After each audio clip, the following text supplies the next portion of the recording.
Assalamualaikum warahmatullahi wabarakatuh. Halo guys, kembali lagi bersama saya Bobi Han. Kita akan kembali mengomentari video dari Louis Prasetyo yang berjudul Satu Bukti Lagi Yesus Adalah Tuhan. Kita akan langsung tonton videonya dan besok akan kita komentari. Wah, ini enak sekali kayak gini ya. Dan ini adalah salah satu bukti bahwa Yesus adalah Tuhan.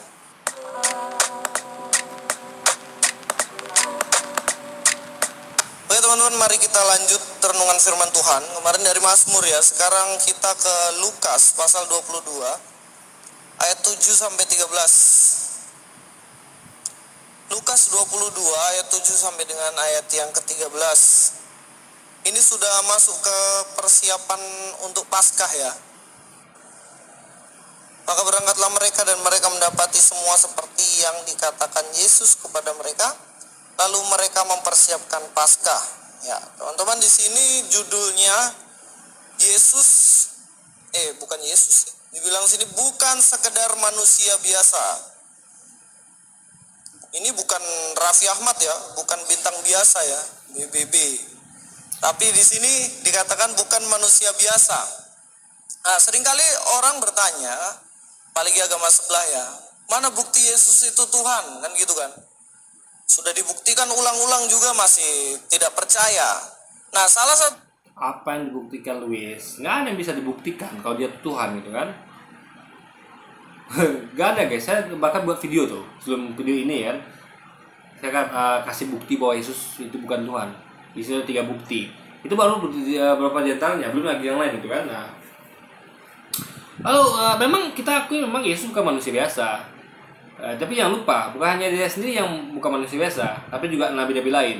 Ya, Musa juga bukan manusia biasa.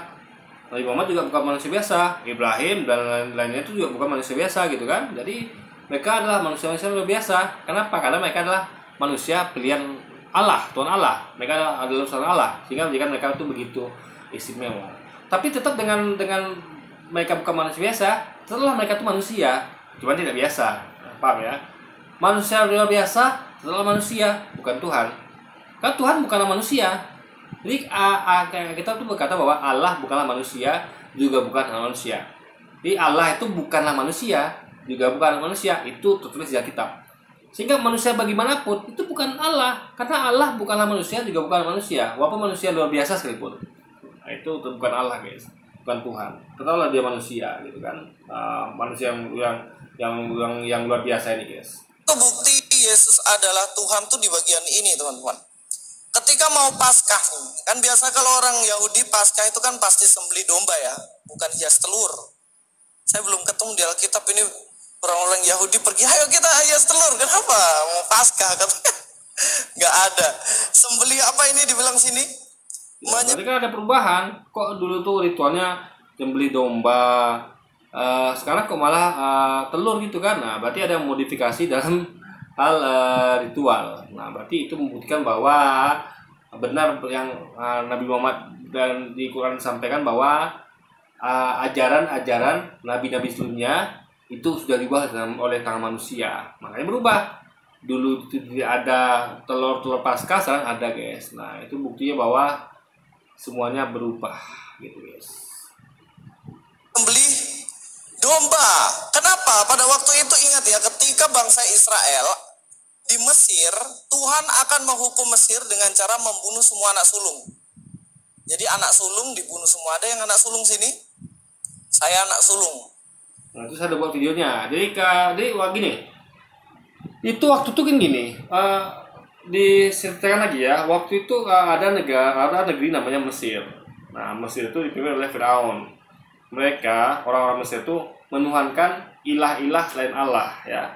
Mereka membuat patung-patung, mereka sembah patung dewa, bahkan Firaun pun mereka sembah juga.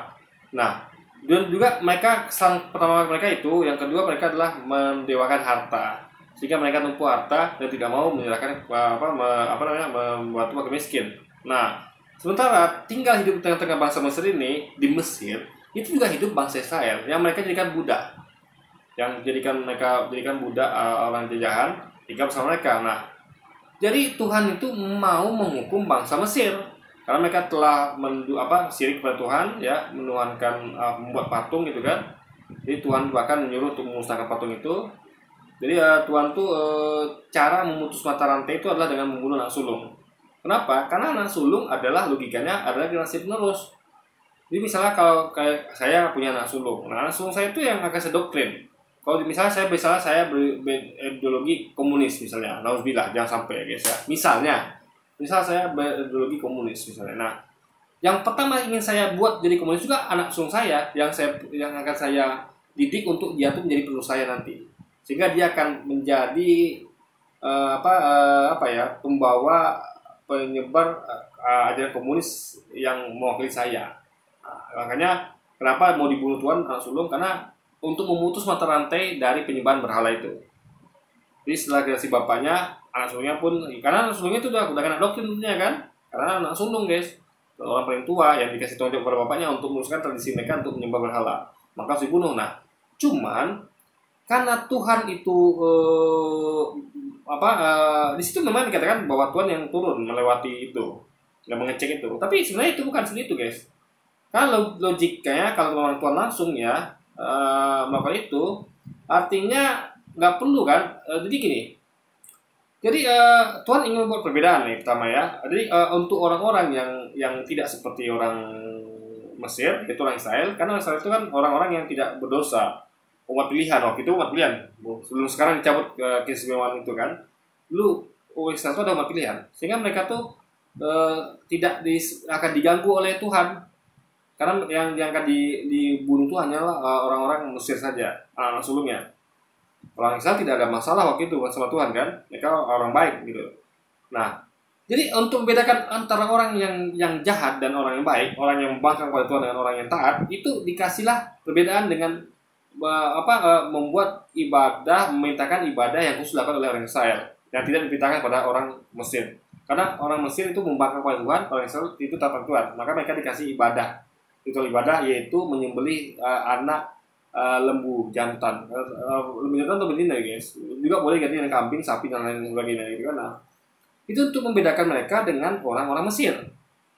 Nah, itu Tuhan perintahkan apa? Turun temurun selama-lamanya. Artinya sampai selama masih berlaku harusnya kan. Selama-lamanya. Ini tidak ada perihal diganti dengan darah domba, diganti dengan darah Yesus, nggak ada. Karena itu ritual itu berlaku selama-lamanya. Nah, cuman karena yang nanti yang mengecek apakah ini Israel apa bukan, karena ketika orang ini motong anak domba itu kan tidak ada tandanya, ya kan? Karena kan itu perintahnya bukan hanya menyembelih tapi juga memakan sehingga habis. Jadi sebelum pagi itu sudah habis guys.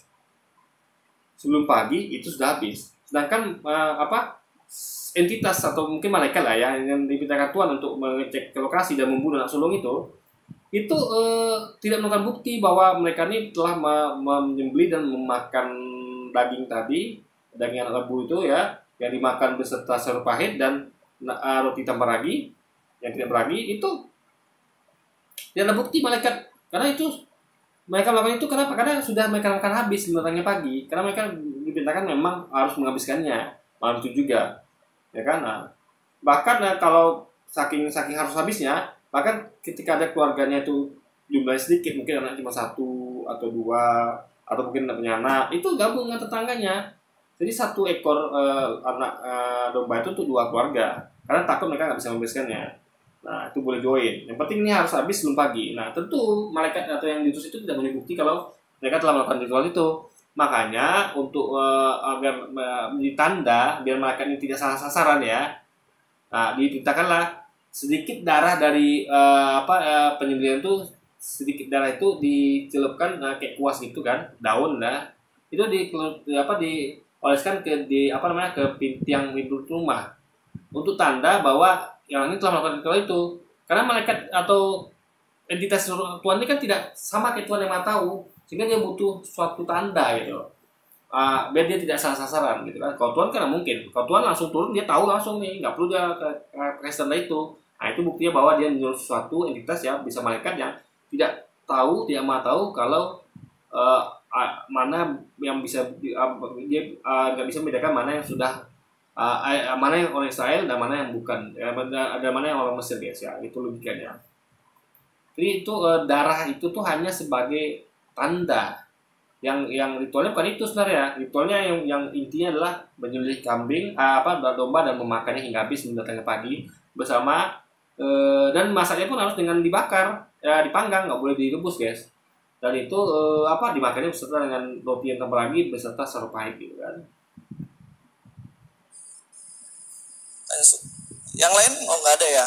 Jadi tidak ada penebusan dosa. Di perintah Tuhan kepada bangsa Israel itu bukan karena mereka berdosa, enggak. Mereka tidak berdosa, ya. Tapi itu adalah ibadah. Justru itulah ibadahnya. Jadi selain tidak berdosa, mereka disuruh ibadah juga gitu. Jadi mereka tuh makin suci. Udahlah nggak ada dosa.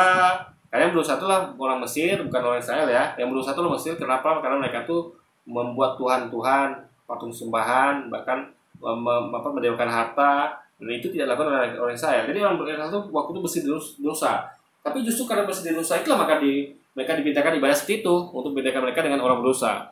Jadi jangan terbalik ya. Yang berdosa adalah orang Mesir, bukan orang Israel. Nah, jadi yang diperintahkan untuk ibadah kan bukan orang yang berdosa, tapi orang yang nggak berdosa. Itu artinya ritual itu bukan Tuhan perintahkan untuk menghapus dosa. Karena kalau itu memang Tuhan menghapus dosa, kan harusnya Tuhan perintahkan itu ibadah dilakukan oleh orang Mesir, kan yang berdosa kan, tapi tidak. Tuhan perintahkan itu kepada orang-orang yang tidak berdosa, yaitu bangsa Israel. Itu artinya itu bukanlah ritual untuk menghapus dosa, enggak. Ya, ini tidak ada darah domba itu menghapus dosa, nggak ada. Ya, karena mereka orang Israel waktu itu tidak berdosa guys, yang berdosa itu orang Mesir. Itu yang mereka tidak pahami. Masa bisa dikatakan itu adalah ritual untuk menghapus dosa, anak domba itu lalu diganti dengan darah Yesus? Padahal itu bukan yang berdosa, bukan orang Israel yang melakukan ritual itu. Mereka melakukan ritual itu bukan untuk berdosa mereka, karena dosa mereka tidak berdosa. Yang berdosa adalah orang Mesir. Harusnya orang Mesir lah yang melakukan ritual itu, tapi kan tidak. Faktanya melakukan ritual itu adalah orang yang berdosa, karena orang berdosa itu memang harus mati, dibunuh guys, anak sulungnya gitu kan. Itu perlu dipahami ya. Ini nggak ada. Jadi mereka salah apa kalau mengatakan bahwa penyaliban Yesus adalah darah yang tidak bercela untuk menggantikan dari darah domba, sehingga tidak lagi perlu melakukan itu setiap tahun, tapi cukup sekali saja dengan darah Yesus. Itu nggak benar guys. Itu bertentangan dengan ayat tadi gitu kan, bahwa yang berdosa itulah orang Mesir, bukan orang Israel. Itu poinnya kan. Dan satu lagi, ketika dikatakan bahwa anak domba itu tidak bercela, itu bukan berarti anak domba itu tidak berdosa, bukan. Karena hewan tidak punya dosa guys. Yang punya dosa cuma manusia. Jadi maksudnya tidak bercela adalah hewan itu tidak cacat dan tidak borok lah. Ibaratnya hewan itu sempurna, sehat, tidak cacat, dan ini adalah sehat lah, gitu kan. Nah, itu tidak bercela. Ini nggak ada hubungan sama manusia yang berdosa, nggak ada. Jadi katanya kan Yesus tidak bercela, tidak punya dosa, nggak ada hubungannya. Kok bisa membandingkan Yesus yang tidak bercela, tidak punya dosa dengan hewan yang tidak berdosa? Kan hewan itu tidak berdosa. Dia poinnya adalah tidak bercela itu adalah tidak cacat, guys. Fisiknya tuh sehat, itu nggak ada hubungan sama dosa. Jadi kenapa kok Yesus yang ada dosa dihubungkan dengan hewan yang tidak cacat? Kan nyambung. Tidak cacat, tidak sakit dihubungkan dengan tidak punya dosa, kan absurd guys. Nah, itu logika yang pikirnya kan. Israel itu dibunuhin, di Mesir itu dibunuhin semua anak-anak sulung. Tetapi Tuhan memberi perintah, sembelihlah domba, kemudian darahnya oleskan di depan pintu, di ambang pintu, dioleskan. Jadi ketika saya akan melewati dan membunuh semua anak sulung, begitu saya lihat, oh ada darah, saya akan melewatinya. Oh ada darah di rumah nih, dia lewati, nggak dibunuh anak sulungnya. Makanya Paskah itu artinya yang cinta yang tertinggal, bukan yang terlewati. Jadi Paskah itu terlewati. Jadi kalau teman-teman ada darah anak domba depan pintu, dilewati sama Allah, jadi nggak dibunuh anaknya. Itulah kira-kira makna dari Paskah. Jadi kalau maknanya zaman sekarang ya karena Kristus, kita sudah punya darah Kristus. Nggak ada hubungan antara darah Yesus dengan darah domba, nggak ada. Karena darah domba itulah domba yang nggak bercela, alias nggak cacat dan tidak sakit. Tapi Yesus kan dikatakan tidak berdosa, nggak ada hubungannya guys. Ya. Dan ingat ya, orang Israel itu tidak berdosa, dia nggak perlu penebusan dosa, nggak perlu. Yang berdosa kan orang Mesir. Ini justru karena tidak berdosa itulah mereka dikasih ibadah untuk semakin membuat mereka menjadi holy. makin suci. Dia orang yang punya dosa dan mereka tak pula beribadah kepada Tuhan dengan melaksanakan perintah Tuhan untuk beribadah dengan cara seperti itu. Udah lengkap lah kehebatan, keistimewaan bahasa Israel di mata Tuhan. Pada waktu itu, Koran nggak lagi ya. Sekarang mereka udah berubah. Mereka adalah umat sekarang yang dilaknat oleh Tuhan.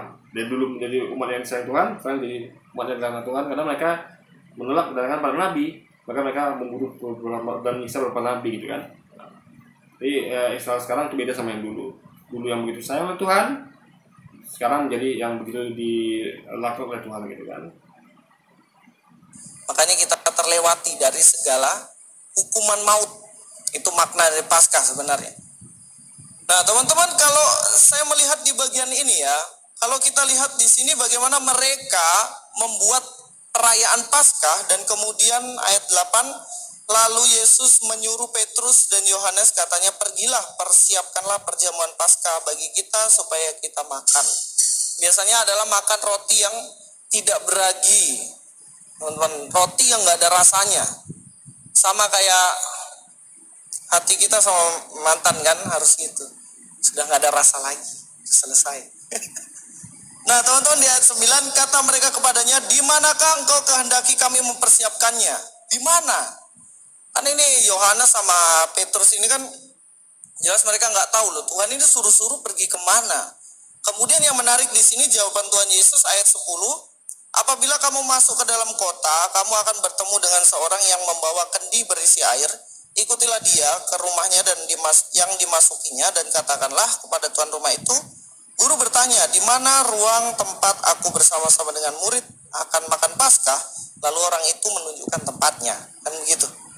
Jadi sebelum kejadian dia sudah suruh nih, kamu pergi ya ke kota, di situ ada orang, ikuti dia. Nanti setelah ikuti, dia akan menunjukkan di mana tempatnya. Wah, ini enak sekali kayak gini ya. Dan ini adalah salah satu bukti bahwa Yesus adalah Tuhan. Kenapa? Dia tahu yang terjadi di masa yang akan datang. Guys, ini nggak ada bedanya dengan tahu. Misal gini, saya mau menspesifikkan suatu kayak ibadah lah atau makan lah gitu kan, acara makan-makan di suatu tempat.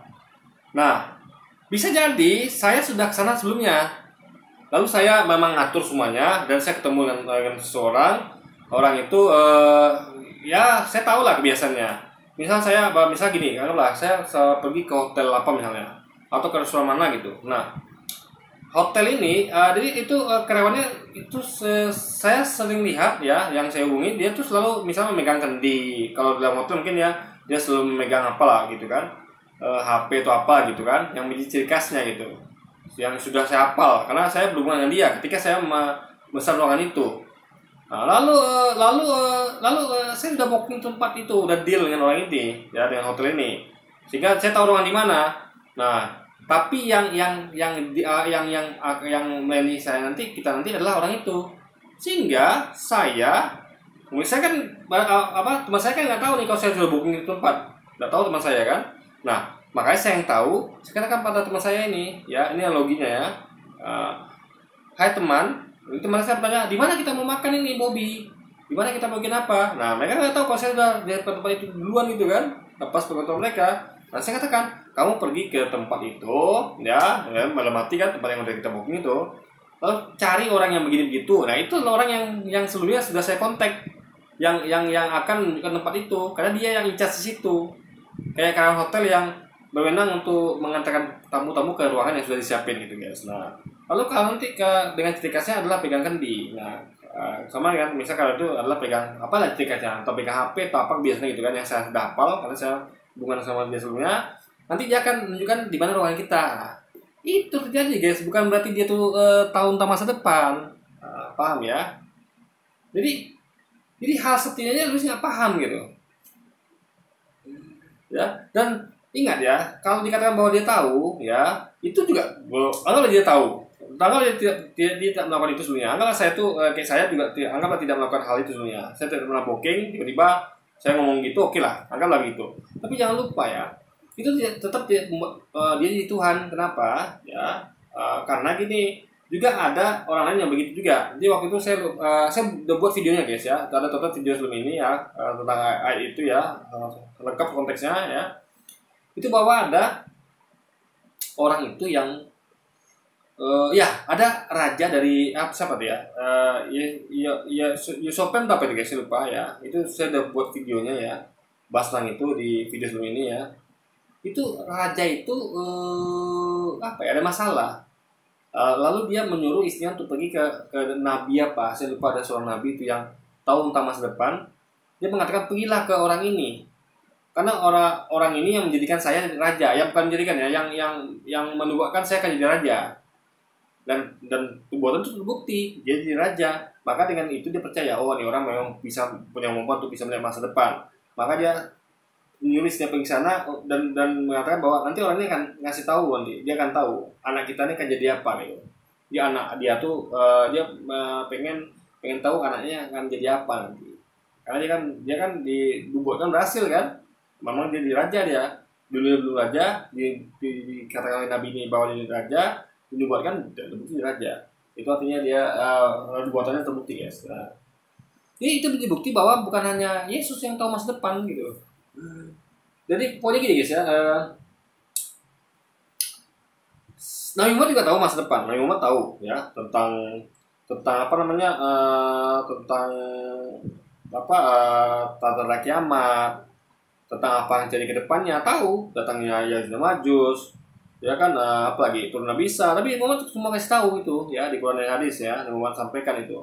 Kenapa Nabi Muhammad tahu? Karena dia informasi dari Tuhan langsung gitu. Nah, karena Tuhan Maha tahu, dia ngasih informasi itu kepada nabi-nabi pilihannya, termasuk Nabi Muhammad, termasuk Yesus dan nabi-nabi lainnya, termasuk nabi yang saya sebutkan tadi yang tahu bahwa orang ini dia akan jadi raja ya, dan terbukti. Jadi informasi dari Tuhannya, karena mereka adalah nabi, utusan Tuhan, sehingga utusan tentu akan lebih diperintahkan Tuhan untuk dikasih tahu tentang hal akan datang gitu guys. Nah, itu logikanya. Nah, tapi jangan lupa Yesus juga banyak tidak tahu. Contoh, saya buatkan video itu guys ya. Anda bisa nonton video sebelum ini yang video yang berjudul bahwa bukti Yesus bukan Tuhan. Jadi dia tidak tahu. Jadi dia tuh guys, ada 3 hal yang saya bahas di situ ya. Bahwa pertama, dia tidak tahu bahwa pohon ara itu berbuah. Jadi ceritanya waktu itu Yesus kelaparan. Dia pergi bersama muridnya, dia menemukan ada batang ara, pohon ara yang dia lihat sudah mulai berdaun. Nah, cuman dia nggak tahu itu pohon belum berbuah. Makanya untuk memastikan dia mendekat dan mengecek. Ternyata pohon ara itu belum berbuah. Artinya dia nggak tahu tuh kalau pohon ara itu belum berbuah. Karena kalau dia tahu dia nggak perlu mengecek. Jauh dia melihat kan, oh ini pohon ara ini nggak berbuah nih. Harus tahu dia, tapi ternyata dia nggak tahu. Maka dia harus mendekat dan mengecek. Dan terbukti pohon ara itu belum berbuah. Artinya dia membuktikan serius dia nggak tahu kalau pohon ara itu memang nggak berbuah. Karena memang belum musim berbuah. Tapi sayangnya dia kutuk pohon ara itu sehingga tidak berbuah lagi selama-lamanya kan. Nah, itu anehnya di situ guys. Kenapa kok yang salah dia, kok yang kutuk pohon ara itu kan? Pohon ara itu kan nggak salah karena belum waktunya untuk berbuah. Tapi itulah keanehan guys yang terjadi. Kenapa kok dia mengutuk pohon ara yang nggak bersalah gitu? Pan dia salah kan? Memang belum waktu untuk berbuah. Lalu kedua, dia nggak tahu ada angin ribut di danau. Jadi waktu itu Yesus tertidur di danau. Di sampan itu Yesus tidur. Sehingga karena tertidur, dia nggak tahu ada angin ribut di danau, sehingga dibangunkan oleh murid-muridnya. Tuhan, ada angin ribut. Baru dia tahu, langsung dia menghentikan angin ribut itu atas izin Tuhannya. Nah, itu bukti dia nggak tahu ada angin ribut karena dia tertidur. Nah, itu menjadi dalil bahwa bukti bahwa dia bukan Tuhan.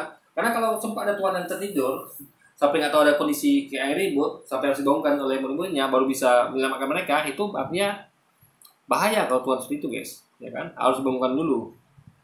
Kan apalagi Tuhan yang tertidur gitu kan, bagaimana kita aja yang tertidur bahaya. Saya naik motor itu ya dibonceng padahal sama bapak saya yang bawa motor, papa saya kan. Nah, itu saya berapa kali kalau nggak minum kopi ya, sebelum berangkat di motor saya minum kopi, saya bakal ngantuk di jalan, bahkan minum kopi pun karena ngantuk. Nah, itu saya berapa kali sempat mau jatuh guys dari motor karena ngantuk, karena tertidur sebentar. Nah, itu bahaya, apalagi saya betul-betul tidur betulan jatuh belakang saya guys. Jadi bahaya guys kalau Tuhan tertidur. Manusia aja tertidur bahaya, apalagi Tuhan. Apalagi dia mengatur segala semuanya ini kan. Kita kan nggak ngatur sebanyak itu. Bagaimana kalau nanti bumi tabrakan yang lain gimana? Atau bumi tabrakan metro gimana? Nah, makanya bahaya kalau Tuhan tertidur guys. Nah, ya kan. Ya, jadi kita aja tidur orang akan mengambil kesempatan. Kita tidur orang merampok rumah kita. Kita tidur orang akan nyuri barang kita. Kita tidur dia akan ya apapun itulah. Ini kalau tertidur tuh orang akan ngambil kesempatan itu guys. Itu bahaya. Kalau apalagi kalau sampai Tuhan yang tertidur gitu kan. Nah, itu bukti bahwa Yesus bukan Tuhan karena dia tidak tahu bahwa ada angin ribut di danau tempat dia tertidur itu guys. Nah, yang ketiga, dia tidak tahu kapan kiamat. Dikatakan bahwa kata dia adalah tentang hari itu yaitu hari kiamat. Tidak ada seorang pun yang tahu, baik malaikat di langit, ya, baik malaikat di surga atau anak, ya, atau dia sendiri nggak tahu. Yang tahu hanya Bapa saja, Allah Bapa saja. Nah itu berarti kan dia nggak sama dengan Bapa yang punya pengetahuan tentang kiamat. Pengetahuan dia tentang kiamat itu sama dengan malaikat di surga dengan manusia, sama-sama nggak tahu kapan kiamat. Yang saya tahu kapan kiamat adalah Tuhan Allah Bapa guys. Itu membuktikan bahwa Yesus itu tidak sama kayak Bapa. Yang nggak tahu kapan kiamat sama kayak kita dengan malaikat, setelah Bapa Tuhan Allah itu yang mengklaim dirinya Tuhan itu tahu kapan kiamat. Yes. Nah itu membuktikan lagi Yesus nggak sama dengan Bapa, dan Yesus bukan Tuhan. Karena dia nggak tahu kapan kiamat, dia nggak tahu pohon Allah belum berbuah, dia nggak tahu ada angin ribut di danau sehingga harus bangunkan temannya karena dia tertidur guys. Dengan Petrus dan juga Yohanes, dia hanyalah manusia biasa. Dia tidak tahu apa yang terjadi di depan. Ini adalah salah satu bukti bahwa karena ya bisa jadi Yohanes dan Petrus diajak Yesus untuk membooking tempat itu gitu kan. Jadi Yesus yang kayak saya sekali lagi saya ulang ya, saya booking hotel atau tempat untuk nanti makan bersama teman-teman saya, acara makan-makan. Nah, saya booking tempat dengan satu karyawan yang saya tuh tandai karena nanti berhubungan sama dia, karena dia yang baru in charge untuk berenang untuk ngatur tempat itu, yang nyiapin tempat dan ngarahin kita ke sana. Makanya dan saya suruh teman saya tuh nyari dia karena dia yang tahu, dia yang deal saya itu dengan dia. Yang lain kan nggak tahu karyawan lain karena saya nggak deal dengan yang lain cuma sama dia. Nah itu sudah jadi begitu guys logianya, bukan dia tuh tahu, bisa jadi karena itu kayak gitu kan. Nah, kalau dia tahu pun sekali lagi ya bukan jadikan dia Tuhan karena juga ada yang nabi lain yang dapat informasi dari Tuhan sehingga dia tahu tentang diri masa depan guys. Nah masa dia Tuhan juga gitu kan, berarti ada beberapa Tuhan dong. Masa dalilnya hanya kalau orang itu tahu masa depan dia Tuhan gitu kan. Memangnya tahu tentang masa depan, bukan Tuhan dia kan. Nah, juga nabi-nabi juga tahu tentang masa depan, tapi tidak pernah dari mereka di Tuhan. Kalau gitu ada banyak Tuhan dong kalau gitu ya kan. Belum lagi dukun-dukun ya kan. Orang-orang bisa masa depan, wah udah banyak Tuhan ya guys. Tapi sekali lagi itu bukan itu ya itu bukan bukti Yesus Tuhan ya kan. Sekali lagi Yesus adalah Tuhan. Ini kan sebenarnya sama kayak yang dilakukan Allah ya. Allah melakukan ini seringkali. Diutuslah Elia. Elia, kamu pergi ke sana, kamu akan ketemu janda di situ yang akan ngurusin kamu. Jadi dia tahu setiap detailnya apa yang terjadi.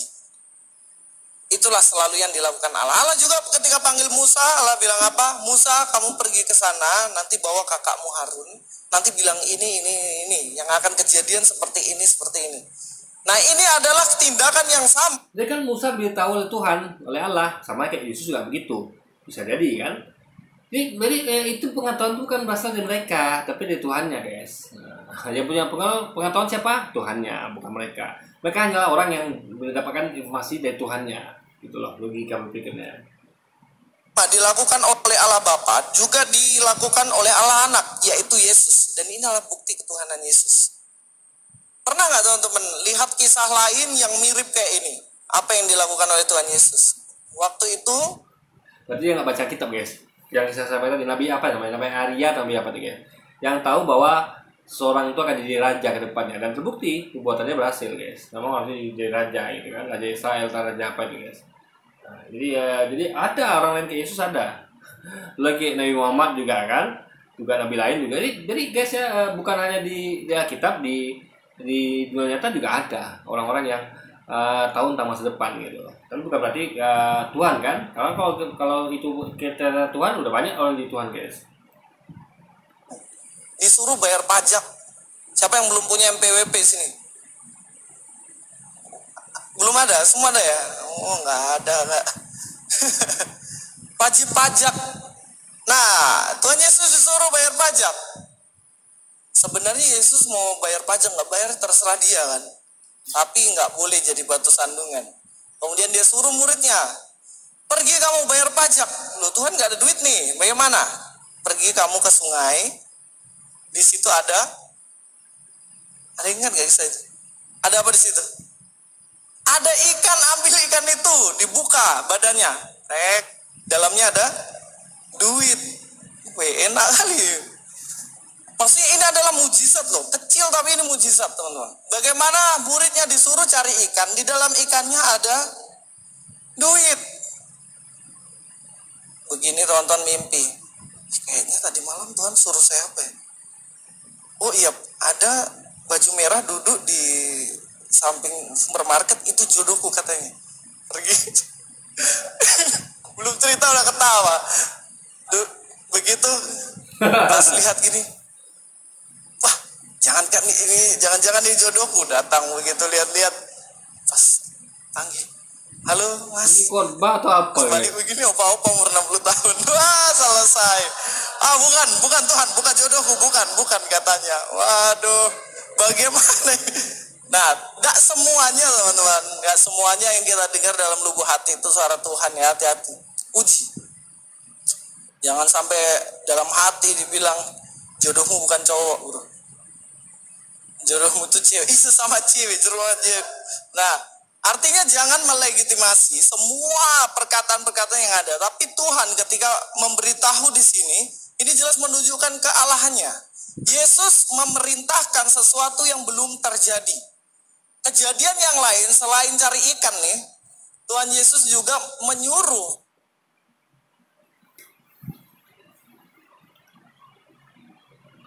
Kalau dia baca sejarah ya, baca banyak kisah-kisah, itu banyak juga begitu. Suatu yang belum terjadi dipintakan terjadi, yes, ya kan? Nah, jadi ya suatu itu ya dia bisa, orang itu dapat informasi dari sesuatu, entah dari Tuhan, entah dari malaikat, entah dari mana-mana. Bukan berarti orang itu Tuhan, guys, paham ya? Inovasi bisa datang di mana aja. Yang penting adalah siapa yang memberi informasi itu. Jadi Tuhan, jadi bukan apakah orang itu punya informasi tentang sesuatu atau masa depan itu berarti dia Tuhan. Karena kalau gitu Yesus juga harusnya tahu kiamat dong. Kalau kiamat, tahu bahwa pohon ara belum berbuah, tahu bahwa ada angin badai, di angin ribut di danau. Kata saya dia tidak tahu gitu. Jadi berarti ada informasi yang beliau tuh tahu, dikasih tahu, ya. Ada yang beliau tidak tahu, karena tidak dikasih tahu gitu guys. Nah itu poinnya di situ. Karena kalau dia Tuhan kan dia tahu segalanya. Tidak ada yang dia tidak tahu, tapi faktanya banyak juga dia tidak tahu guys. Berarti yang dia tahu tuh berarti informasi yang didapat dari Tuhan atau malaikat guys. Itu poinnya. Muridnya untuk pergi cari keledai. Kamu pergi ke sana, di sana nanti ada keledai yang masih muda, dia tertambat, bilang, guru mau pakai. Pas datang ini, betul, ternyata ada. Ya, bisa jadi dia sudah lihat duluan. Entah kemarin atau dia sudah tandai nih apa nih kebiasaan bahwa di situ tuh memang ada orang yang suka nempatkan keledai di situ gitu loh.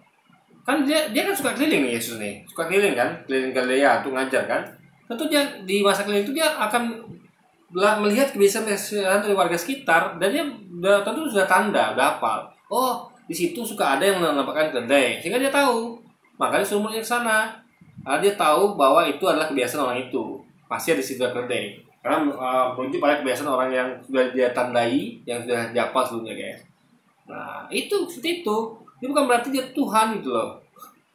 Ya kan kalau dia Tuhan dia tentu tahu semuanya, bukan hanya itu saja. Karena itu dia tahunya tanpa seperti yang saya katakan tadi ya logikanya. Mungkin ya tiba-tiba dia karena memang dia tahu, tapi kok pengetahuannya terbatas. Kenapa dia nggak tahu kapan kiamat? Kenapa dia nggak tahu pohon ara berbuah? Yang simpel padahal kan pohon ara berbuah pasti nggak tahu.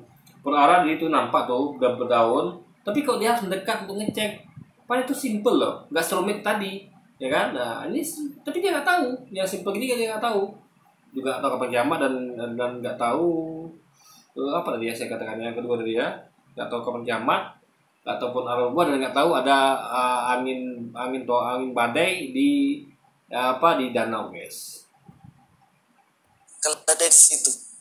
Nah ini adalah hal-hal yang terjadi dan menunjukkan bahwa Yesus itu adalah Allah. Dia tahu segala sesuatu jauh ke depan. Teman-teman kita ini manusia. Segala sesuatu ya, termasuk kiamat Luis. Luis ini jangan, jadi Luis ini terbukti ngarang guys. Saya miss nggak masa khotbah ngarang. Khotbah tuh jujur lah ya kan. Jadi ada harus katakan oke lah, anggaplah Yesus tahu tentang hal itu. Tapi kan dia juga harus jujur katakan bahwa sebaliknya dia nggak tahu kapan kiamat, kan gitu harusnya. Dia bacakan juga dong dalil yang mengatakan Yesus nggak tahu kapan kiamat, Yesus nggak tahu kapan al-gua, Yesus nggak tahu kalau ada pohon apa, nggak tahu ada angin ribut di danau kan dia tidur. Harus sampaikan juga begitu kan. Nah, tapi kan ini kan dikatakan, bisa dikatakan bohong guys ya. Mengatakan bahwa Yesus tahu segala sesuatu kan faktanya tidak begitu. Kalau ada orang mengatakan bahwa orang ini tahu segala sesuatu, faktanya tidak, kan berarti itu adalah namanya suatu kebohongan. Nah berarti masa sih dia tega membohongi jemaat gitu kan dengan khotbah seperti itu gitu kan? Atau mungkin ditangkap dia nggak belum baca atau gimana gitu kan? Tapi misalnya ini adalah kalau dia tahu ya itu ada ya, itu berarti itu kebohongan. Kecuali dia nggak tahu itu ayat ada, berarti dia kurang baca kitab gitu kan? Jadi sama-sama salah guys. Baik dia nggak tahu itu ada ayat, berarti nggak baca kitab. Maupun dia tahu itu ayat, tapi dia menyembunyikannya. Dia mengatakan bahwa segala sesuatu dia tahu, padahal faktanya dia tidak tahu kapan kiamat, tidak tahu Quran al-Buah, dan tidak tahu bahwa tadi ada yang ribut di danau guys. Ya biasa ya, kita nggak tahu. Sekalipun Mama Loren bilang, toh, terus siapa ini lagi? Mama Loren tahu ya? Sudah mati. Terus kemarin lagi siapa ini yang... Ya kenapa nggak mengeluarkan diri ke Tuhan? Dia kan tahu tentang jadi masa depan dan beberapa lamaran terbukti benar kan? Beberapa lamarannya, tapi nggak semuanya guys. Nah, tapi itu tulisnya guys ya. Dia hanya menuangkan Yesus mereka nih, tapi tidak menuangkan Mama Loren. Itulah absurd di situ. Padahal sama-sama aksinya kan, sama-sama tahu tentang masa depan. Tapi pengetahuan Yesus terbatas. Dia nggak tahu tentang kapan kiamat dan sebagainya guys. Tapi dituankan. Sementara Mama Loren tidak gitu kan. Itu kan di situ letak anehnya. Ramal ini, Mbak Yu bilang, so, mati juga Mbak Yu. Jangan ramal-ramal orang ya. Ini umurnya pendek-pendek nih dukun nih. Jangan. Nah, teman-teman, Yesus kan juga mati. Jadi semua yang versi mereka ya, kita berkatakan belum mati, tapi masih hidup Yesus ya. Nah, ini itu menandakan bahwa semua yang bernyawa akan mengalami kematian. Ya, karena makhluk bernyawa itu bukan Tuhan. Kalau Tuhan tidak mungkin mengalami kematian. Tertidurnya nggak mungkin buat tertidur guys, apalagi sampai mengalami kematian gitu kan. sekalipun manusia meramal, tapi sebenarnya itu spekulasi aja. Karena kan nggak dibilang detail. Ada pesawat mau jatuh warnanya merah dan ini. Saya juga bisa bilang, kayaknya hari ini ada yang meninggal, nggak tahu di mana. Bisa lah spekulasi kan. Nah teman-teman, Tuhan berbeda. Tuhan tahu detail apa yang terjadi kita di masa depan. Sekarang tahu detailnya. Ini kayak kalau dia tertambak tuh apa dia tahu detailnya? Kalau dia ini berwarna apa, ada corak apa di badannya, kan tidak. Dia cuma tahu mengatakan bahwa situ ada keledai. Artinya dia tidak tahu detailnya. Ini bohong kalau dia mengatakan bahwa Yesus tahu detail, enggak. Ya, enggak tahu dia detail guys. Juga kita itu ya, orang yang pegang kendi, dia menunjukkan ruangannya, apa kata itu detail namanya? Ini enggak detail, itu hal simple. Orang itu pegang kendi, dia akan menunjukkan ruangannya. Jadi dia katakan nanti ada orang yang dia tuh pakai jam tangan Rolex kayak apa, pakai dalam itu warna pink atau apa atau dia nanti kan mengatakan pada ruangan yang di ujungnya itu ada ukiran dan lukisan ini itu semua ada lantai dari marmer segala macam, kan itu detail namanya. Tapi kan Yesus tidak ngomong itu, dia ngomong simple. Nanti kamu akan nemui orang yang megang kendi, nanti dia akan tunjukkan ruangannya. Ada selesai gitu aja guys. Itu berarti kan bukan detail namanya. Jadi biasanya suka kali dia nggak sesuatu tidak ada di Alkitab gitu, ya kan? Nama-nambah guys. Ya. Di situ itu bahaya kalau khotbah begini, caranya bahaya. Karena tidak ada kejujuran dalam penyampaian itu, nggak ada kejujuran, itu yang berbahaya. Jika jemaat itu terima mentah-mentah ya, mereka akan tersesat, ya kan? Karena Luis menyampaikan materi tidak pada konteksnya, tidak ada teksnya gitu kan. pasti ada banyak hal yang tidak terima dalam hidup kita kan. Kita akan baru tahu itu biasanya 5 tahun ke depan. Tuhan kenapa kok seperti ini? Tuhan kenapa kok seperti ini? Percaya aja sama Tuhan, Tuhan akan bawa kita kemana. Ada beberapa hal yang saya bertanya-tanya dalam perjalanan hidup saya, terutama waktu Ya, itu. Tuhan yang mana dulu? Tuhan yang benar atau Tuhan yang manusia? Yes, nggak bisa hanya percaya pada Tuhan, tapi kita Tuhannya salah, nggak bisa. Tuhannya harus benar dulu. Jadi kalau ada percaya pada Tuhan yang salah ya kacau ini ya, gitu kan? Ketika saya skorsing setahun. Skorsing setahun tuh saya protes dan saya bertanya-tanya, Tuhan kenapa sih? Dia merokok, minum, skorsing 3 minggu. Saya pakai HP nggak menyakiti hati orang kan, pakai HP kan, apa ruginya untuk orang lainnya, untuk diri sendiri. Setahun gitu. Di Batam bukan pelayanan, pasang spanduk seluruh Batam. Di Manado bukan pelayanan, malah jadi kuli bangunan. Jadi kayak bertanya-tanya, apa yang terjadi Tuhan? Nah, di akhir pelayanan saya waktu itu Bu Lastri telepon. Kak Luis, mau nggak pelayanan di... Saya bilang, siap Bu, boleh, tapi ada syarat. Pertama, bayar ikatan dinas saya. Kedua, saya mahasiswa skorsing, mengganggu nggak jemaat itu nanti kan. Ketiga, saya baru bisa datang itu bulan Mei. Saya bilang siap. Sampai akhirnya saya sampai di sini dan saya sampai di kampus, saya merenungkan. Sebenarnya tujuan Tuhannya apa sih? Saya kok di skorsing.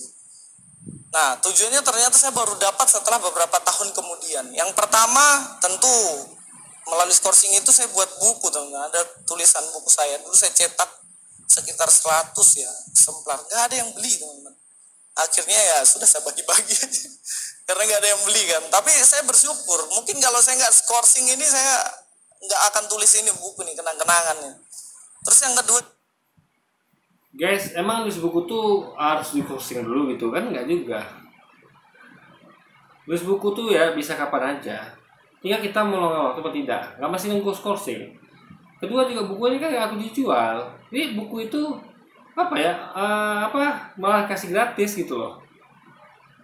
Dan apakah bukunya itu bermanfaat kita nggak tahu ya. Apalagi yang bikin buku Luis aja begitu logikanya kan. Ini dari buku-buku yang ada malah buku-buku itu nanti dari bukannya mencerahkan orang malah bikin orang sesat gitu kan. Jadi statementnya korbannya ini yang menyesatkan gitu. Kok bisa dia mengatakan sesuatu yang tidak ada konteksnya gitu kan. Nah, itu kan bahaya. Makanya sebenarnya ini kalau saya meyakini itu bukan keinginan Tuhan, bukan rencana Tuhan, bukan. Karena ya melihat dari bagaimana dia, saya nggak yakin guys. Ya, jadi keyakinan saya beda dengan Luis sebenarnya gitu kan. juga saya bisa sampai tempat ini. Ada perjalanan hidup yang kadang-kadang mesti dibelokkan lagi, tapi ketika kita percaya, kita baru tahu nanti 5 tahun ke depan.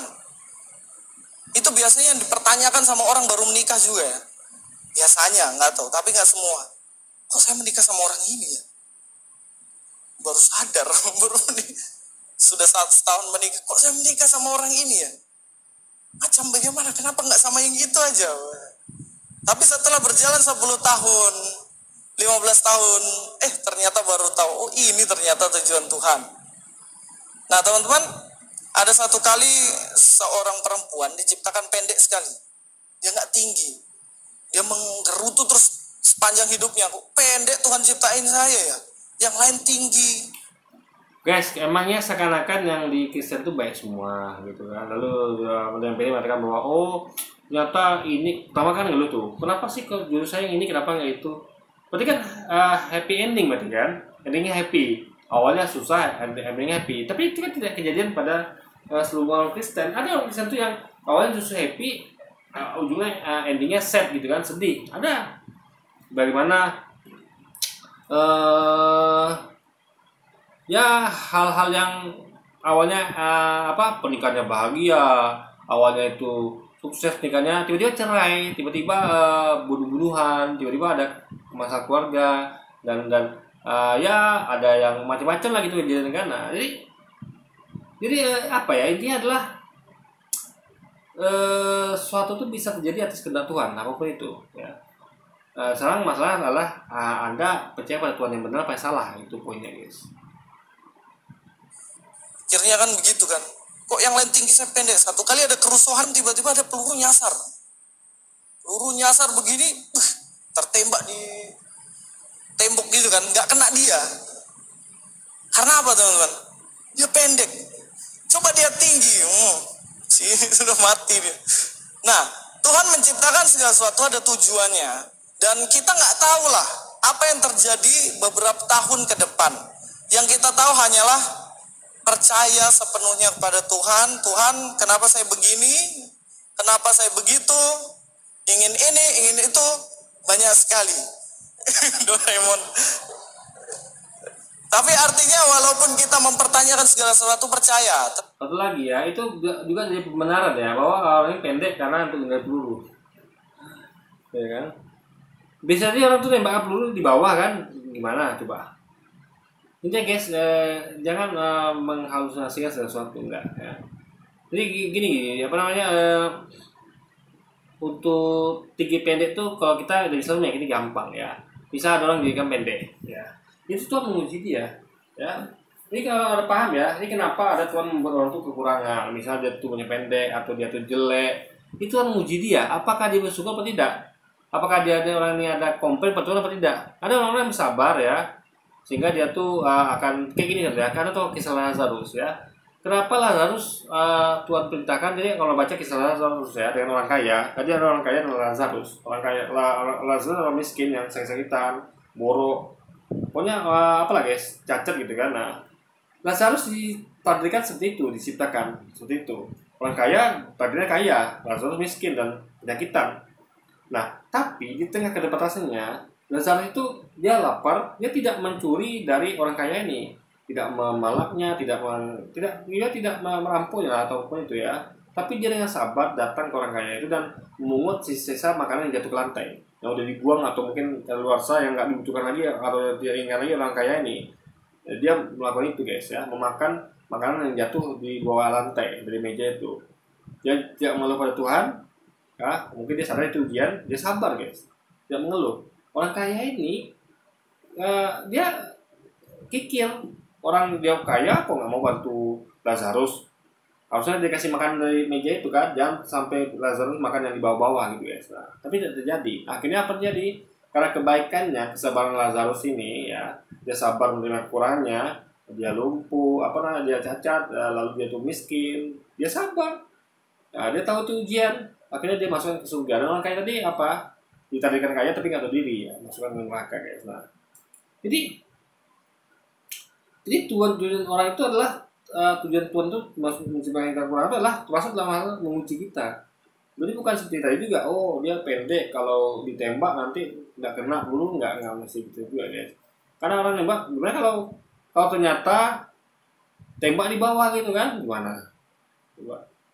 Nah, jadi banyak hal lain. Misalnya juga kalau banjir, misalnya orang ini nyebrangi banjir, orang tinggi yang selamat, dia bisa kalau banjir setinggi dada misalnya, ini bisa lewat dia. Orang pendek kan tenggelam gitu guys. Nah, apalagi nggak bisa berenang gitu kan. Ini lebih tepat kalau kekurangan manusia itu adalah disediakan untuk menguji manusia ini, apakah dia taat pada Tuhan atau tidak gitu kan. Nah, makanya kayak ada orang buta ya, dia bersyukur dia masuk surga, dia tidak menyalahkan Allah ya, tapi dia maklum dengan kondisinya, dia tidak bersyukur. Nah, itu dia membuat dia itu adalah lolos dari ujian dan dia masuk dalam surganya Allah kelak guys. Tetap melekat sama Tuhan, percaya pada Tuhan, dan kita jalani hidup, maka Tuhan akan tuntun kita ke tempat yang bahkan lebih dari apa yang kita bayangkan.